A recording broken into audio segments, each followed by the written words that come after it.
Welcome back to War Thunder and welcome to some realistic expectations. And this video series is about to talk about an announced vehicle and where it will fit into War Thunder without the usual trash talk or some hype. This is just looking at the facts and to make some assumptions that have some basis. So, the announcement of the Leopard 2K with the Rheinmetall 120mm L/44 smoothbore gun has been announced and it looks absolutely awesome.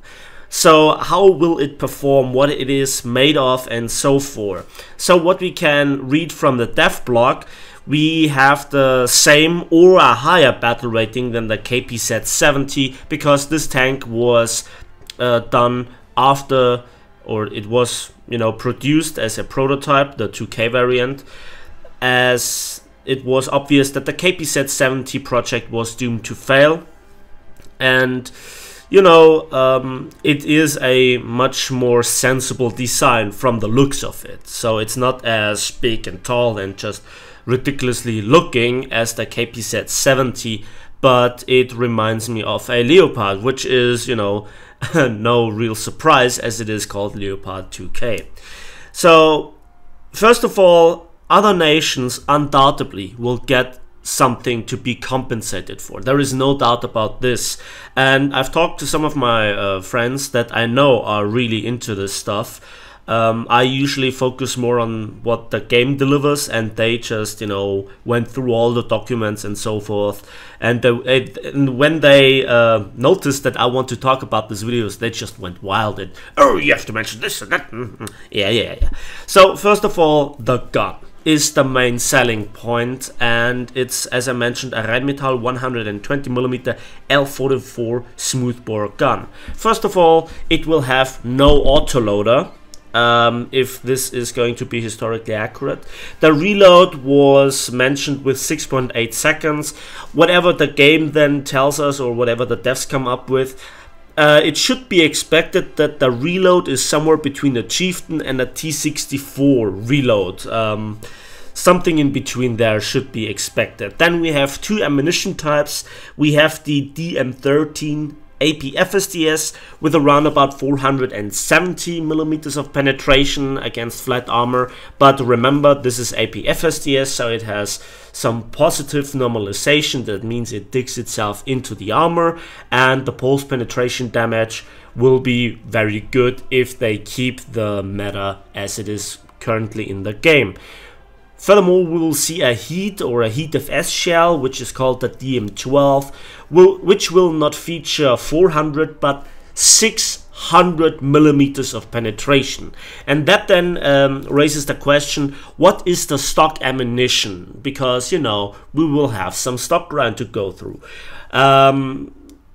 It was mentioned that those were the only two ammunition types that people have come across, so surprisingly no hash, whatever, and that both should be there from the get-go.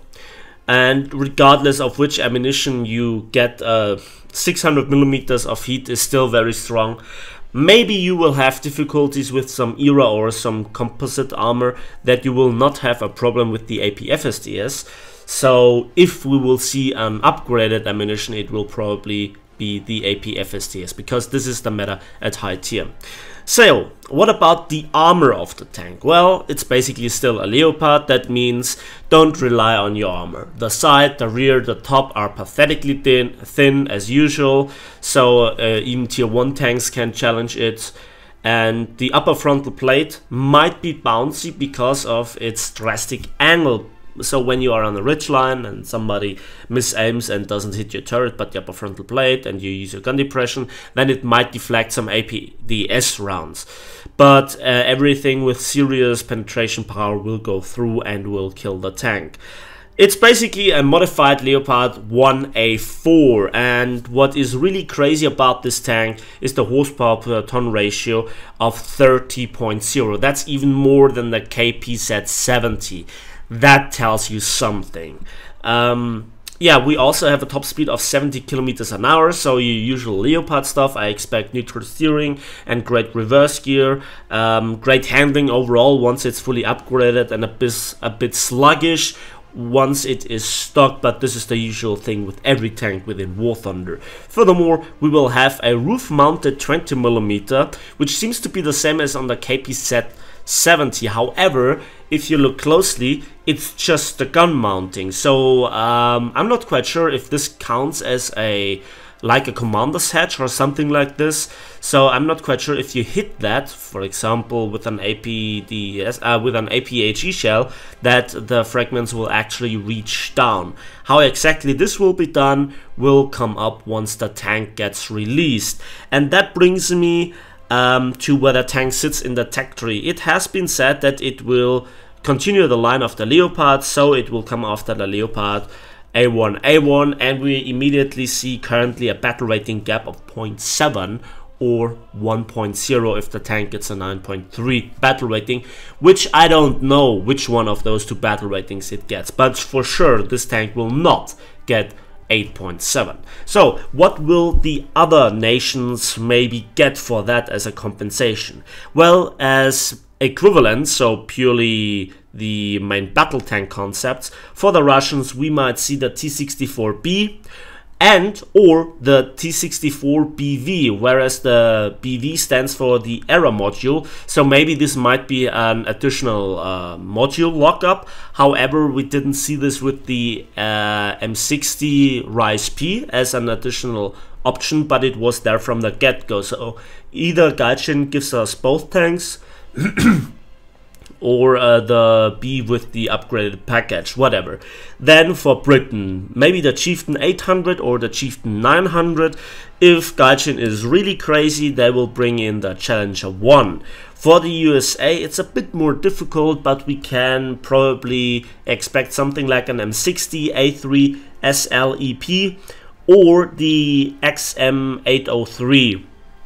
For France, MX30B2 with the Brenners, and then also maybe the MX32, but those are just assumptions, so this will not be a standalone tank. What we can expect is an expansion of rank 6, which is good. However, so far nothing has been announced when it comes to equivalents of the Begleitpanzer, some BMP variations, or SPA, something in this region. There has nothing been announced. So when we think about it, this will be a pretty big patch, I assume, with the Dagger engine 5.0 and many more upgrades and updates. Why now? Well, first of all, it was awfully quiet as of late, so you haven't heard anything about the new update and so forth. Something was lying in the air, as you can see, and yeah, it will be a pretty big update, I guess. And when just World of Tanks announced their 1.0 project, where also the dev server is up and it looks really stunning, Gaijin had to come up with something, because obviously, despite nobody of those two companies want to talk about this, but they are rivals when it comes to the player base. And when Wargaming makes something out of their game that has been said to be dead for years now, when War Thunder came out and suddenly they pull this out of their hat, I'm quite sure we can see and expect some eye candy and some glorious tanks within War Thunder as well. However, one further question that it raises for me personally is where does this lead us? Because this is another expansion. You have to go through already a big load of tanks, especially for example Germany. If you follow the Leopard line, there are so many tanks in that line, and you have to unlock so many tanks to get from one rank to the other. The research costs will be insane. What about the stock grind? What about then again the competition and so forth? This is a never-ending story. Where does this lead us? What is then the next thing that comes? It's endless, and for once I am actually interested where this is going with the meta. I already thought that the KPZ-70 and the T-64A are crazy tanks that just, you know, doom all other tanks one battle rating below that. But then this comes around and it brings even more mobility and even more firepower to the table than the KPZ-70. Granted, after the nerf, but you get the message. So, yeah, it will be vulnerable by getting shot at, but it needs big maps. I think something like Kursk, something, if played right, I have to add, or something like the Maginot Line or the Fulda Gap. Those are the hunting grounds of the Leopard 2K. In city fights, I'm not quite sure. We have to look at the turret rotation speed and the vertical elevation speed, how the stabilizer works. It has been mentioned that it will work up to the full speed of 70 kilometers an hour. Very reliable. We shall see. So I hope you got the full picture. Let me know in the comment section what you think about this tank after we have already seen so many additions as of late in the last few years, you know, topping the current meta with something even more crazy. Think about when the T10M and the Leopard came out.